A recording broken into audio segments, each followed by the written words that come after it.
नमस्कार दोस्तों, मैं श्री दीप चौधरी महाविद्यालय ललितपुर से डॉक्टर एस सिंह आज आप लोगों को बीए तृतीय सेमेस्टर की कक्षा में हिंदी गद्य के अंतर्गत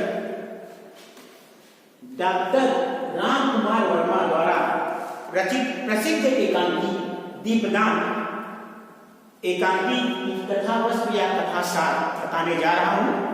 आप लोग ध्यानपूर्वक पढ़िएगा और समझिएगा। ठीक, दीपदान डॉक्टर राम कुमार वर्मा की एक प्रसिद्ध ऐतिहासिक एकांकी है।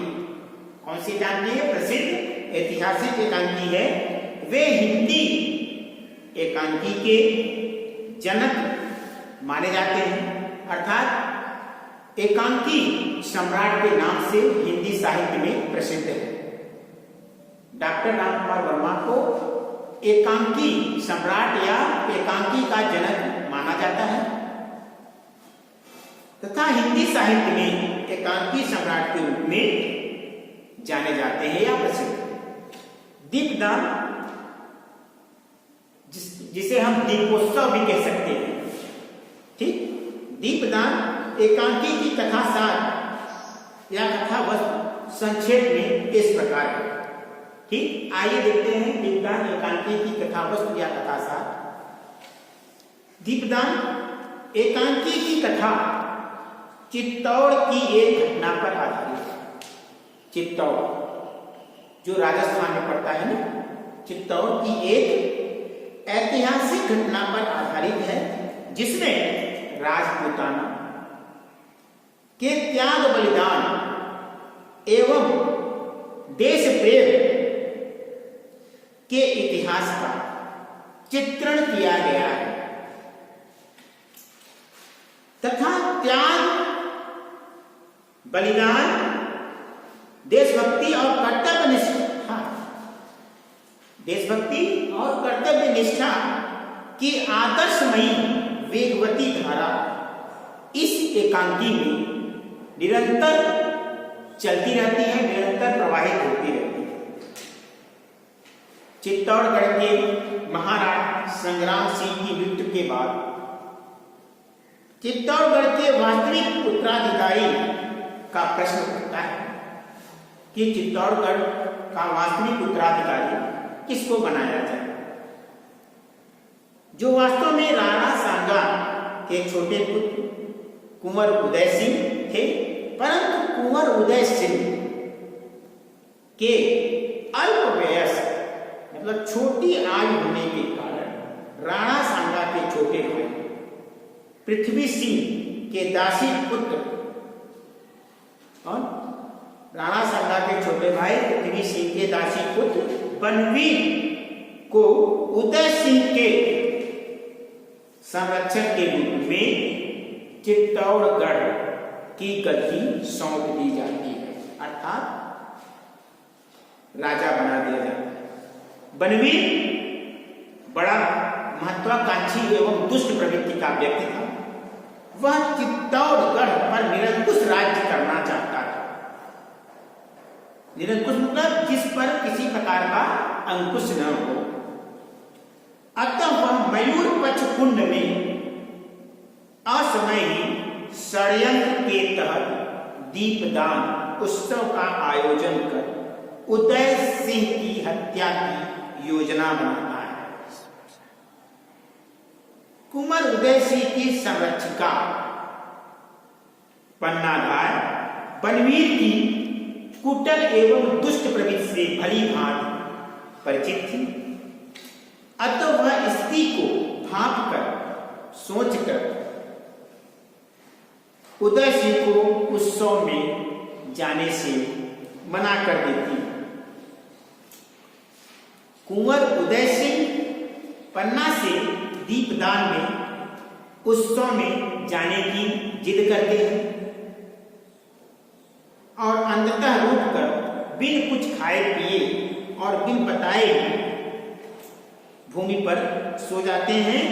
तभी रावण स्वरूप सिंह की पुत्री सोना बनवीर के कहने पर उदय सिंह को उत्सव में ले जाने के लिए आती है। पन्नाधार उसको फटका कर भगा देती है।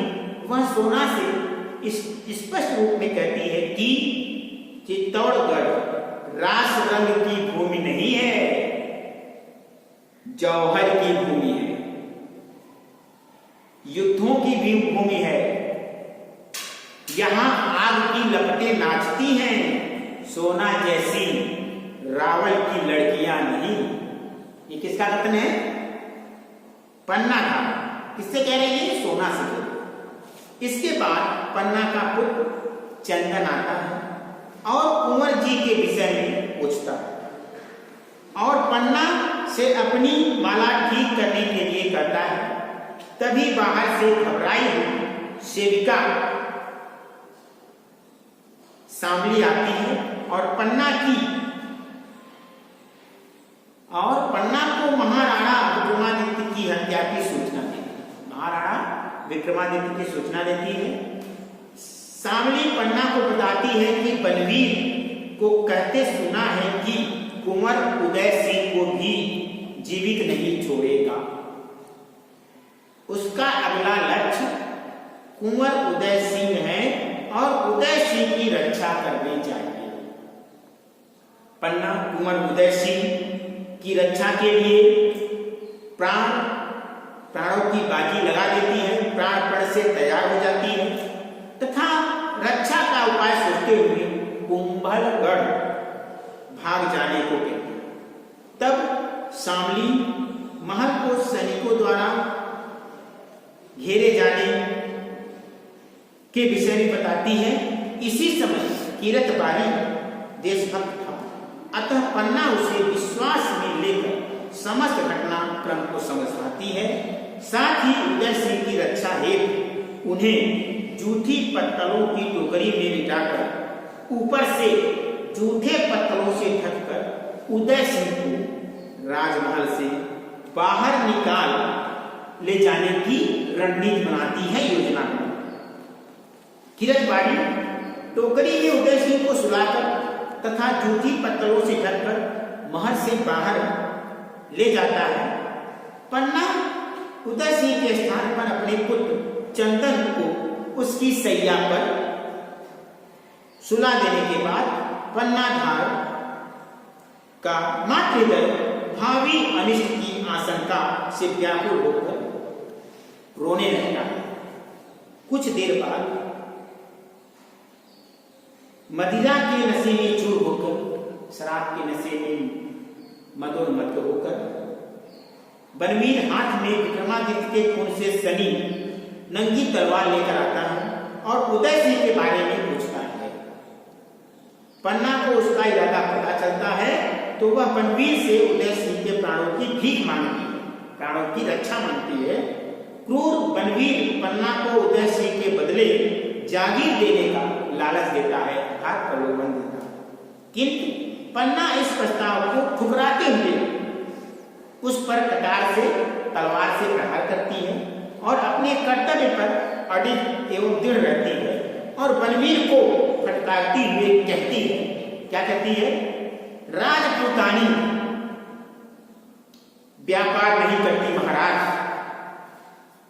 वह या तो रणभूमि पर चढ़ती हैं या चिता पर। बहुत अच्छी बात। पन्ना के चरित्र में देश प्रेम की एवं राष्ट्र प्रेम की भावना, कर्तव्य और त्याग और बलिदान की भावना कूट कूट कर बढ़ी हुई थी।